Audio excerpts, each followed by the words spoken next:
नमस्ते बच्चों, एक बार फिर से आपका स्वागत है हमारा इस YouTube चैनल रेडियंस ट्यूटोरियल पर। और आज हम फिर से आ गए हैं क्लास 8 का इंग्लिश का, बिहार बोर्ड का इंग्लिश का बुक लेके। ये लेसन 7 है। लेसन में ये पोएट्री है। क्या है? The mountain and the squirrel. Mountain पहाड़ को कहते हैं और स्क्वायरल कहते हैं गिलहरी को। तो गिलहरी और पहाड़ के बीच में क्या कुछ हुआ है उसके बारे में इस पोएम में दिया गया है। तो किस तरह से क्या क्या है इसको हम लोग समझेंगे। लेकिन क्लास को आगे करने से पहले आपसे हमारा रिक्वेस्ट है कि आप अगर हमारे इस चैनल पर पहली बार आए हैं तो हमारे प्लेलिस्ट में चले जाएं और वहां से जाके हमारे और भी दूसरे क्लासेस को देख सकते हैं, देख लें, समझ लें। और जब आपको अच्छा लगे तो आप हमारे इस चैनल को सब्सक्राइब कर लें। और जब वीडियो वॉच करते हैं तो लाइक करना नहीं भूलेंगे। आपके लाइक से हमको प्रोत्साहन मिलता है। तो सबसे पहले क्या दिया हुआ है, यहाँ पे वार्मर दिया हुआ है। वार्मर में क्या है, ये आपको बूस्टअप होने के लिए थोड़ा सा पहले कुछ एडवांस में आपको इन्फॉर्मेशन देने के लिए ये वार्मर दिया जाता है। ये शिक्षकों द्वारा आपको एक्सप्लेन करना है कि ये जो आगे इस पोएम को पढ़ना है ये क्या कह रहा है, क्या क्या है इसमें। क्या कह रहा है? What is the squirrel called in your local language. मतलब तुम्हारे क्षेत्रीय भाषा में क्या कहा जाता है इस स्क्वायरल को, ये गिलहरी को क्या कहा जाता है। तो जो भी चीज़ कहा जाता है वो आप अपने क्लासमेट के साथ, अपने क्लास के बच्चों के साथ उस पर आप चर्चा करेंगे। व्हाट डू यू नोटिस, मतलब आप क्या नोटिस करते हैं, क्या संज्ञान लेते हैं, क्या देखते हैं अबाउट इट्स मूवमेंट, इसके गतिविधि के बारे में, इसका इधर से उधर आने जाने के बारे में आप क्या नोटिस करते हैं।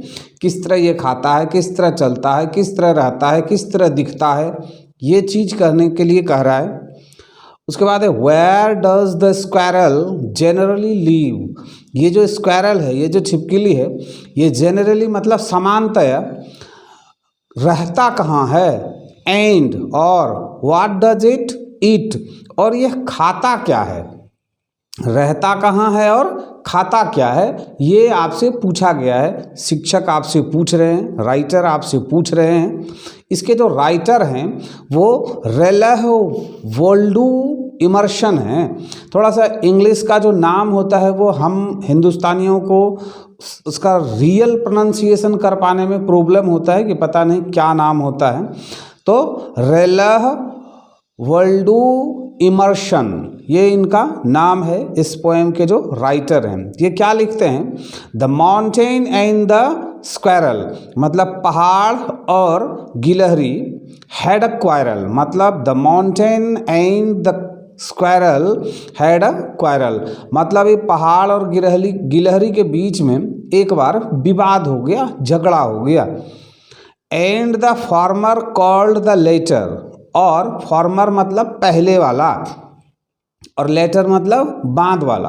पहले वाला यानी माउंटेन और बाद वाला स्क्वायरल।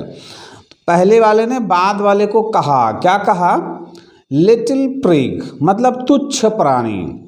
तो बन रिप्लाइड बन किसको कहा गया, ये घने बालों वाला जो स्क्वायरल है, ये जो गिलहरी है, इसको बन कहा जाता है। तो बन रिप्लाइड, बन ने जवाब दिया। क्या जवाब दिया?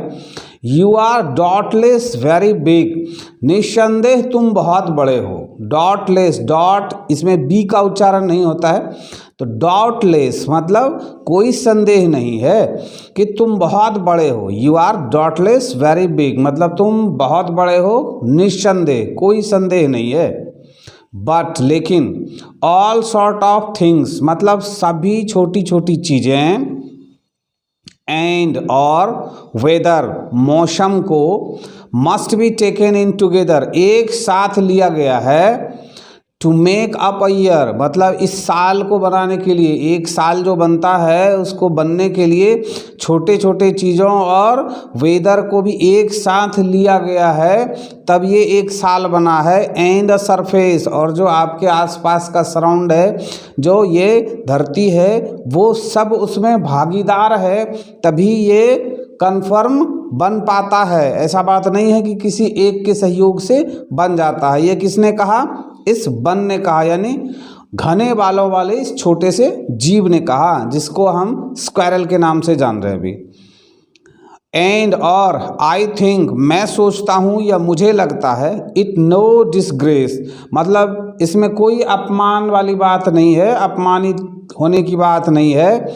टू ऑक्यूपाई माई प्लेस, मतलब मैं जिस स्थान पे हूँ, मैं एक छोटा तुच्छ प्राणी हूँ तुम्हारे लिए, ये मेरे लिए अपमानित का विषय नहीं है, डिसग्रेस नहीं है। टू ऑक्यूपाई माई प्लेस मतलब मैं अपने जगह पे ये अपमानित फील नहीं करता हूँ।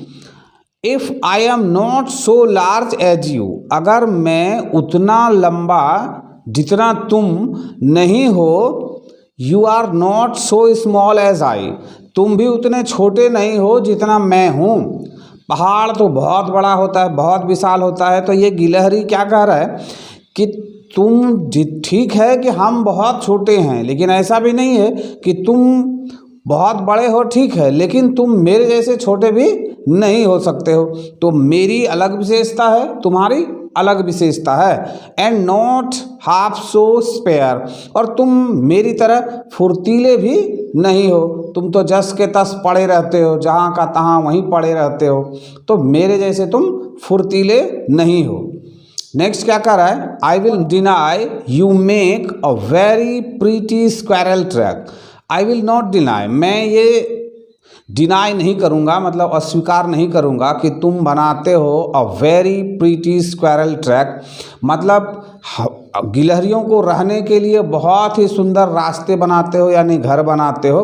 पहाड़ों के दरारों में जाके गिलहरियाँ रहती हैं, ये वो डिनाई नहीं कर सकती है, क्योंकि तुम्हारे में तुम है तभी हम रह पाते हैं, तुम है तभी जंगल है, तभी हम उस पेड़ों पर इधर से उधर चलते हैं और पेड़ों के फलों को हम खाते हैं, तो हम इस चीज़ को डिनाई नहीं कर सकते हैं, ये कहने का सेंस है। उसके बाद है देखिए, टैलेंट डिफर, मतलब टैलेंट जो है वो गुण है, वो गुण अलग अलग हो सकते हैं। ऑल इज़ वेल, सब अच्छा है। एंड वाइजली पुट, और सबको किसी न किसी तरीके से इस संसार में रखा गया है वर्ल्ड को ब्यूटीफुल बनाने के लिए। इसमें ना कोई छोटा है ना कोई बड़ा है। If I can not carry forest on my back, if I can not carry, अगर मैं नहीं ढो सकता हूँ फॉरेस्ट यानी जंगल ऑन माई बैक, क्योंकि पहाड़ों के ऊपर तो बहुत सारे घने घने जंगल होते हैं, तो वो तो मैं नहीं ढो सकता। वो स्क्वायरल जो है वो कह रहा है कि वो तो मैं नहीं ढो सकता हूँ।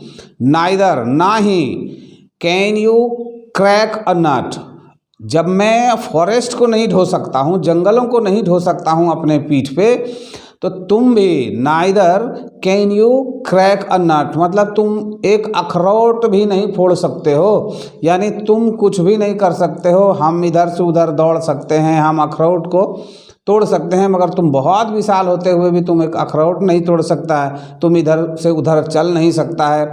तो इस संसार में भगवान ने, प्रकृति ने, नेचर ने जो कुछ भी बनाया है, सबका उतना ही महत्व है।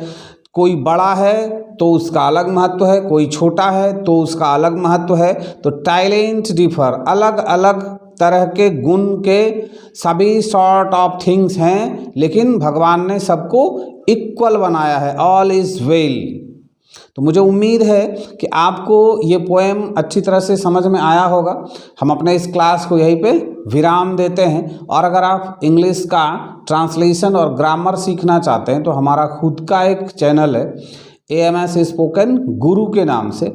आप उस चैनल पर जाएंगे तो आपको ट्रांसलेशन और ग्रामर भी पढ़ने के लिए मिल जाएगा। तो मिलते हैं हम फिर नेक्स्ट क्लास में।